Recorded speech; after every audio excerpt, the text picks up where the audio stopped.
আসসালামু আলাইকুম, শাহনারা কিচেনে সবাইকে স্বাগতম। আমি আজকে কাঁচা পাকা ঝাল আদা রসুন আর পেঁয়াজ ব্লেন্ডার করে নিয়ে থিয়ে দিয়েছি। আর এদিকে শোল মাছ কুটে রাখছিলাম, ভালো করে ধুয়ে হলদি লবণ মাখাই নিয়েছি। এদিকে কড়াইতে পাতলা করে কুটতে হবে মাছগুলো। কড়াইতে তেল দিয়েছি, সর্ষের তেল দিয়ে রান্না করতে হবে। এটা এই মাছগুলো আড়া ভাজা করে নামাই নিয়েছি। এই যে একদম আড়া ভাজা করেছি, বেশি ভাজা যাবে না।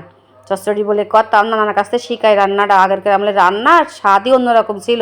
আর এখন আমরা সব রান্না করি তেল মশলা গাদা দিয়ে রান্না করি, ওকে খাওয়া যায়। এবার সর্ষের তেল দিয়ে রান্না করতে হয়। দিয়ে কড়াইতে মাছগুলো লাবাই নিয়ে কড়াইতে সর্ষের তেল দিয়েছি, অল্প করে বেশি করে পেঁয়াজ দিয়েছি। পেঁয়াজে লাল লাল হয়ে গেলে বাটা মশলাটা দিয়ে দিয়েছি।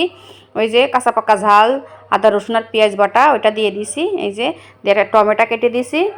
টমেটোটা কেটে দিয়ে ভালো করে মশলাটা কষাতে হলুদ দিয়ে দিয়েছি, লবণ দিয়েছি, সরিষার গুঁড়া দিয়েছি, জিরের গুঁড়ো দিয়েছি।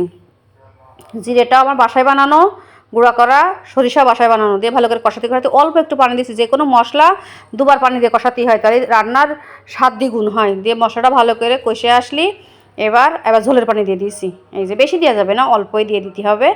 দিয়ে ঝোলের পানিটা নাড়াচাড়া করে দিয়ে একটু উতলে আসলে মাছগুলো ঢেলে দিতে হবে। দিয়ে একটু শুকনো শুকনো হয়ে আসলে ধনিয়া পাতা দিয়ে দিতে হবে উপর দিয়ে কুচি করে। এই রান্নাটার টেস্ট যে এত সুন্দর হয়, মানে যারা খাবে তারাই জানে। আল্লাহ হাফেজ।